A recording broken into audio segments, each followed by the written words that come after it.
ఏమంటారు ఆధునిక విద్యని, సాంకేతిక విద్యని? కంప్యూటర్. ఏమంటారు? కంప్యూటర్. ఆ పిల్లలకి, కళ్ళు లేని పిల్లలకి కంప్యూటర్తో కూడా శిక్షణనిస్తారు. కంప్యూటర్ని వాడే పద్ధతి నేర్పిస్తారు. 10వ తరగతి దాకా అక్కడ చదివిస్తారు. 10వ తరగతి దాటిన తర్వాత ఇంటర్మీడియట్, డిగ్రీ. మన హైదరాబాద్ లో మా ఈ స్వాములంతా చూశారు, అక్కడ వాళ్ళు అక్కడ చదువుతారు. ఈ పై చదువులన్నీ అక్కడ కూడా కంప్యూటర్ మీదే చదువుతారు. మరి మనకి కంప్యూటర్ తెలియదు కదా, తెలుసునా? మీ చేతిలో సెల్ ఫోన్ ఉంది కదా, ఈ సెల్ ఫోనే ఇంకా పెద్దదిగా ఉంటే కంప్యూటర్ అంటారు. ఇప్పుడు మీ సెల్ ఫోన్ చేసే పనుల కంటే ఇంకో కొంచెం ఎక్కువ పనులు చేస్తుంది ఆ కంప్యూటర్. ఆ కంప్యూటర్ ఆ పిల్లలకి ఉచితంగానే నేర్పిస్తారంట. 2001వ సంవత్సరం నుంచి ఇక్కడ మనకి ఆ అంధులకి జరిపే విద్యా సేవ జరుగుతోంది. మీ ప్రాంతాల్లో ఎక్కడ వాళ్ళైనా పర్వాలేదు, ఎవరైనా పర్వాలేదు, వాళ్ళు అంధులై ఉండి చదివించాలి అనే శ్రద్ధ మీ తల్లిదండ్రులకి ఉంటే మీరు తీసుకొచ్చి అక్కడ మన వారిజలో ఆ పిల్లల్ని చేరిస్తే చక్కగా వాళ్ళకి అన్ని రకాల సౌకర్యాలు కలిగించి మంచిగా పాఠాలు చెప్తారు.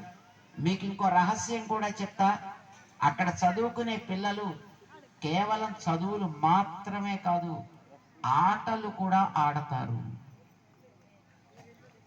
ఆటలు స్కూల్లో ఆడుకోవడం కాదు, రాష్ట్రం కోసం ఆడతారు, దేశం కోసం కూడా ఆడతారు, అంతర్జాతీయ స్థాయిలో కూడా మన పిల్లలు ఆడతారు.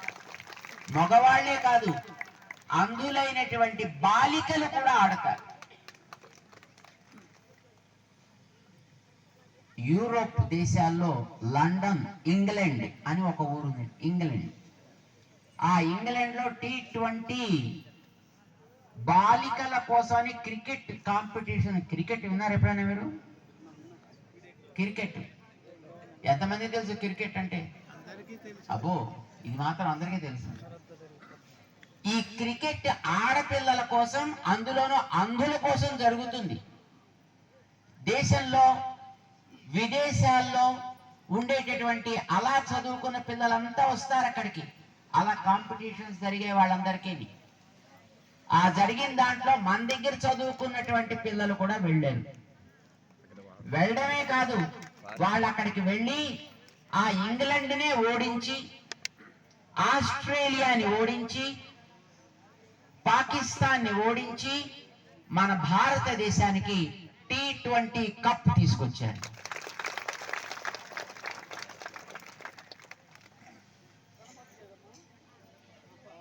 సాంకేతిక విద్యలో రోబాటిక్స్ అనేది ఒకటి ఉంది. అంటే ఇలా మనం పట్టుకొని చేస్తే అక్కడ ఆ మిషన్ పనిచేసేస్తూ ఉంటుంది. రిమోట్ తోటి పనిచేస్తుంటారు కదా, అలాగే చేసేటటువంటి దాన్ని రోబాటిక్స్ అంటారు.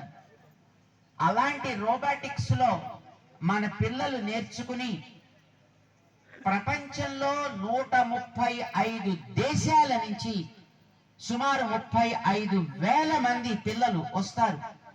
అలాంటి దాంట్లో మన అంధులైన మన పిల్లలు కూడా పాల్గొని వాళ్ళ చేత సెహబాష్ అనిపించుకున్నారు. మొట్టమొదట మన దేశంలో గోవాలో జరిగింది. గోవా అనేది ఒక ఊరు, అక్కడ జరిగింది. ప్రపంచంలో ఒక్కొక్క ఏడాది ఒక్కొక్క దేశంలో జరుగుతుంది. మన దేశంలో 2023లో జరిగింది గోవా. అక్కడికి మన పిల్లలు వెళ్ళారు. అక్కడ ఉండే పెద్దవాళ్ల చేత భుజం తట్టించుకొని సెహబాష్ అనిపించుకొని వచ్చారు. ఆ తర్వాత ఏడాది అమెరికాలో జరిగింది, హ్యూస్టన్ అనే ఒక మహానగరంలో జరిగింది. అక్కడికి మన పిల్లల్ని రమ్మని పిలుచుకున్నారు వాళ్ళు. మన స్కూల్లో చదువుకునే 11 మంది అక్కడికి వెళ్ళారు, పాల్గొన్నారు. వాళ్ళ చేత సెహబాష్ అనిపించుకుని వచ్చారు. అంధులకి కూడా సేవలు అందిస్తారు. అంచేత అంధులైన పిల్లలు ఎక్కడైనా మనకు కనిపిస్తే చెప్పండి, వాళ్ళని తీసుకొచ్చి మన పాఠశాలలో వాళ్ళకి మంచి చదువు చెబుదాం, వాళ్ళని అంతర్జాతీయ స్థాయికి ఎదిగేటట్టుగా చేద్దాం.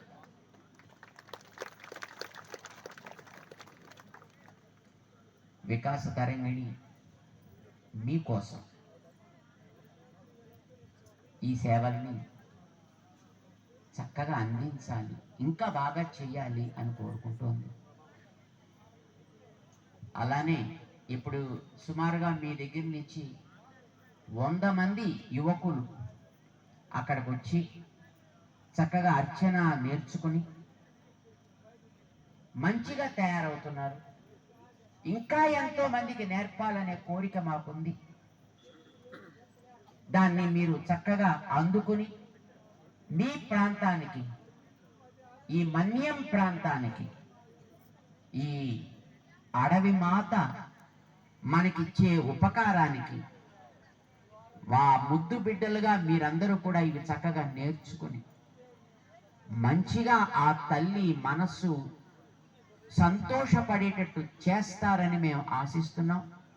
మీ అందరికీ కూడా అన్ని రకాల శుభము జరగాలి అని మేము భగవంతుడిని ప్రార్థన చేస్తూ జై శ్రీమన్నారాయణ, జై జై శ్రీమన్నారాయణ.